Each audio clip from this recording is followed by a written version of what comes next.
in this particular match, we learned three things. First, Julian Nagelsmann is a proactive coach. I've never seen, for a while now, I've never seen a coach who has done this, for a while now. He sensed a danger and then rectified the danger. You saw the Andrich change in the second half, right? Andrich is a key player for him. He had a yellow card in the first half. He was proactive, changed Andrich, brought in Pascal Gross. So Julian Nagelsmann is a proactive coach. Hello people, what's up? Welcome back to Football Insights, where we talk about football related issues. Click on the subscribe button, press the post notification bell so that anytime we upload, you'll be the first person to receive it. Follow us on all our social media platforms, on IG, on TikTok, and then on X. This is your Euros 2024 first game between Germany, the host team, and then Scotland. The review of the match is here. But then in this particular match, we learned three things. First, Julian Nagelsmann is a proactive coach. I've never seen, for a while now, I've never seen a coach who has done this, for a while now. He sensed a danger and then rectified the danger. You saw the Andrich change in the second half, right? Andrich is a key player for him. He had a yellow card in the first half. He was proactive, changed Andrich, brought in Pascal Gross. So Julian Nagelsmann is a proactive coach. 2, Germany has top players at the bench. They have squad depth, and then the bench has the capacity and then the ability to impact the game at any point in time. That is 2. 3, Germany has made a very big statement. People will say it is Scotland, yes, but Scotland are not just Albania or just a team, but they have made a big statement in the first game of the Euros 2024. So if you are the Seleção of Portugal, if you are the Three Lions of England, if you are the Le Bleu of France, if you are Spain, if you are Croatia, and every big team, Germany has made a big statement to you that they are in or they are here to win the trophy. So let's get straight into the video and see what happened in the game. So we are starting with the lineup. Scotland, started the game with a 3-4-2-1 system. They had, their goalkeeper. The goalkeeper is Shawa. I don't really know what the goalkeeper was doing, but the goalkeeper, his performance was poor. They have Gun as the goalkeeper. They have Tierney, Tierney, right? The former Arsenal player Tierney. They have Pontius. He had a red card. We'll talk about that. They have Endrich, a very young guy. Very, very, very, very young guy, but he's a good player, Robertson as the left wing back. They have McGregor and then Scott McTominay as the 2 central midfielders, or the double pivot, or someone will say a central midfielder and then a defensive midfielder. They have Ralston. They have Christian Maguin. Maguin was off in the game, and then it's says one thing, or it tells you one thing. Even if you are a top player and then you fall in between below average players, definitely you are going to be missing. So that is exactly what happened to Maguin. Maguin was missing in the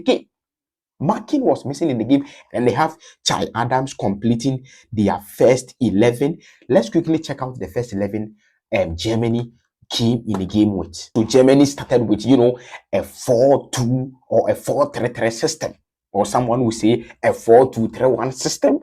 Maximiliano Mitesda was the left back, Manuel Neuer the goalkeeper, Jonathan Tah, and then Rudiger completing the center pair.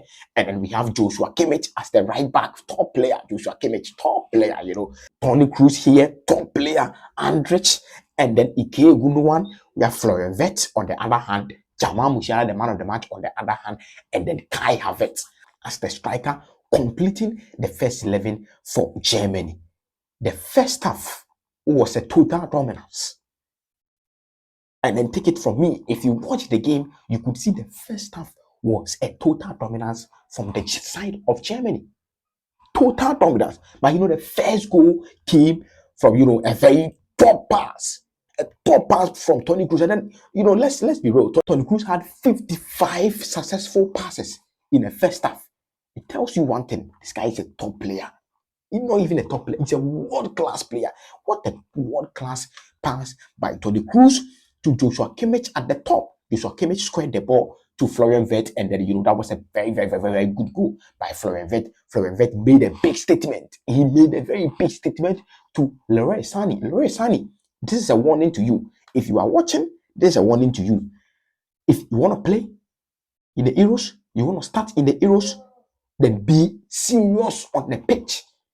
Leroy Sané, be serious on the pitch, because Florian Wirtz and Jamal Musiala, they are not joking. So this is a warning to you. The performance of Florian Wirtz and then the performance of you coming in as a bench player. You saw your performance, right? So this is a warning to you. Up your game. You are a starter in the national team. But then these Euros, if you don't take care, you're going to be a bench warmer in the team. But Florian Wirtz scored the first goal for Germany. The second goal came from the midfield dominance.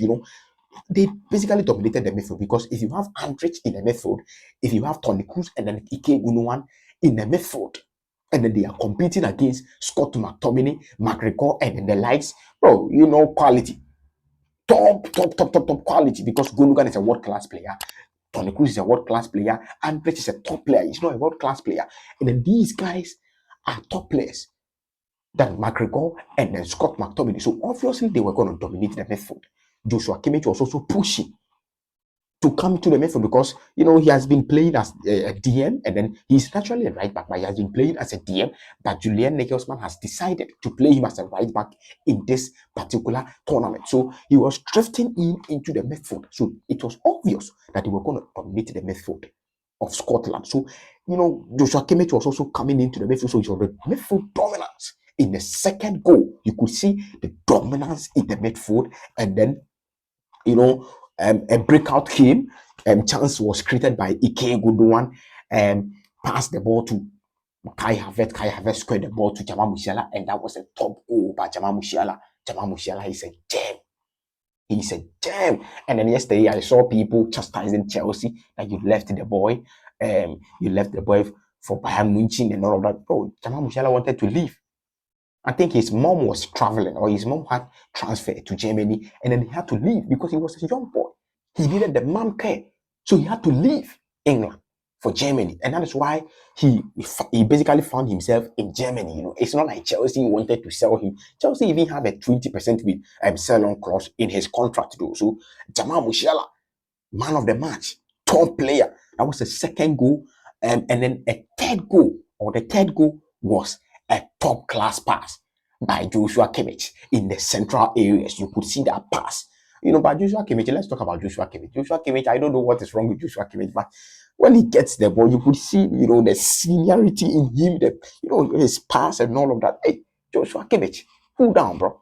But Joshua Kimmich, top pass by Joshua Kimmich, and then a penalty was caused against Ike Gundogan. Pontius, that was a silly ball by Pontius. The ball was basically there for you to clear the ball, but you decided to go for the leg of Ike Gundogan, and that was a red card, a strict red card. But then Clement Turpin was very, very, very, very. He had a very good call. He had a very, very, very, very good call. Basically, in the match, he was top. In my opinion, he's the top referee in the European continent. Clement Turpin is the top referee in the European continent. But that particular penalty, Pontius, was needless. Red card was needless. And the penalty, Kai Havertz squares the ball into the net. 3-0 in the first half of the game. And then in the second half, a key point or a key change by Julian Nagelsmann. That is what I said. He was proactive in his changes, or he was proactive in the game. He made one key change in the game. Brought out Andrich, because Andrich was fooling in the midfield, or even though he was performing brilliant in the midfield, but you could sense that this guy would get a red card even before the game ends.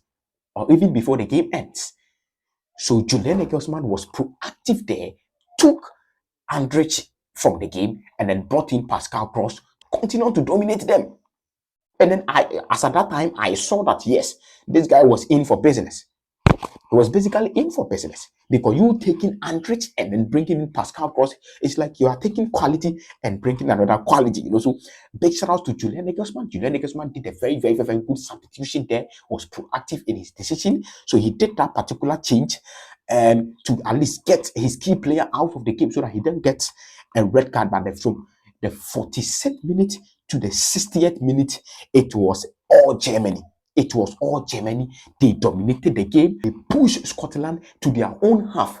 And that sends a clear vision or a clear statement to Scotland that, bro, you are getting dominated in the game. You are getting dominated in a game. Scotland, I don't know, but Scotland was basically, well, you could see the quality of the German national, the Mannschaft was way ahead of Scotland. But Scotland, you could have done something, bro. You could have also pushed them a little bit. But Scotland couldn't do that. They couldn't do that. But then the third goal came from Nicholas Fulkrug, and that was a striker's goal. That was a striker's goal. Havertz's position is also with a threat. If you don't take care, Kai Havertz, Nicholas Fulkrug will take over. Because you could see Nicholas Fulkrug brought presence in the front there. He brought presence in the front there. And then that was a very massive drive by Jamal Musiala. Jamal Musiala, man of the match, bro. He deserves the man of the match. I think Jamal Musiala, Toni Kroos, and then Florian Wirtz, the man of the match was, revolving around these guys. But that was a massive drive by Jamal Musiala. And then, he basically passed the ball. The ball came to Nicholas Fulkrug. Nicholas Fulkrug saw the opportunity, hit it into the bottom corner, 4-0 against Scotland. And then as at that time, it was, it was basically a done deal. So Julian Nagelsmann had to bring in one or two players, brought in Thomas Muller and then the like, so that some the boys can rest, and then the other guys from the bench can also impact the game very well. But then in the 87th minute, Rudiger had an own goal. He scored an own goal, but then I will not blame him so much. But then his facial expression was like he was very serious. That but bro, you saw an own goal in the 87th minute, but he was brilliant. The partnership of Rudiger and then Jonathan Tah, top. And Jonathan Tah, you could see if he has a pacey attacker, he would be found wanting. So Jonathan Tah, you have to up your game. You have to up your game, honestly. You have to up your game. But Rudiger scored an own goal and was a brilliant cross by Andy Robertson. And then, he basically scored an own goal, Rudiger. But 4-1 as at that time, it's not the end of the game, or it's not the end of the world. The last goal came, Emre Can, a very brilliant goal by Emre Can. But boom, I don't know what was wrong with the goalkeeper, Scotland. I mean, don't you have any top goalkeeper there? Because that goalkeeper, if you are going to use that goalkeeper in the whole of this tournament, I bet you cannot even get at least 4 points. You have to do something about the goalkeeper. If he has to up his game, fine. If he's not that good, change him. Change him. Because that ball, as a goalkeeper operating at that level, bro, come on, bro. Come on, you could have done better in the game. Come on. The Emre Can goal, the goalkeeper could have done better in the game. But let's quickly check out the stats that came in the game. The X6 Germany had 2.30. Scotland had 0.00. It tells you what Scotland was doing. It was a total dominance for Germany. The possession was 68-32 for Germany, and then the total attempt was 19 attempts by Germany. Only one attempt by Scotland. Shot on target was 11, and then 0 shot on target for Scotland. Shot off target 5 for Germany, 0 for Scotland. So I don't know what Scotland was doing in the game. Maybe they should have forfeited the game, because what they were doing in the game, I couldn't, you cannot see you cannot even see the attackers in the game. But block shot 3 for Germany, 1 for Scotland, free kick 8, and then 17 for Scotland. The corner kick was 5, as against 0 for Germany. So, ladies and gentlemen, one of the, a very good start going for Julian Nagelsmann there. And then this came from Squawka. Big shout outs to Squawka, powered by Opta O. At age 36 years and 327 days, Julian Nagelsmann is the youngest manager in European Championship history. Manuel Neuer is 38 years old. So Manuel Neuer is older than Julian Nagelsmann, their coach.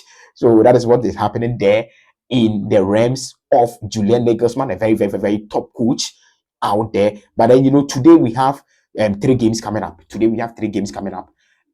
This is, in Central European time, but then in GMT, it is 1 o'clock. 1 o'clock GMT or 13:00 GMT. Hungary is sitting or is playing against Switzerland in Cologne.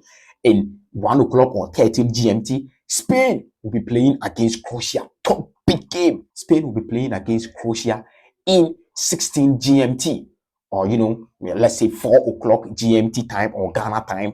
And then Italy will also be playing against Albania 7 o'clock Ghana time or 19:00 Ghana time or GMT. So that is what's happening in the Euros. Probably maybe in Sunday I'll bring you a review of what actually happened in these 3 games. But then Germany 5 goals against Scotland. What do you think? Drop all your comment down below. Then these two guys, watch out for Florian Wirtz and then Musiala. So ladies and gentlemen, this brings us to the end of the video. Your first review of the Euros 2024, which is going on in Germany. Please click on the subscribe button, press the post notification bell. I will see you in the next video. This is Football Insights. My name is Kobo, and peace.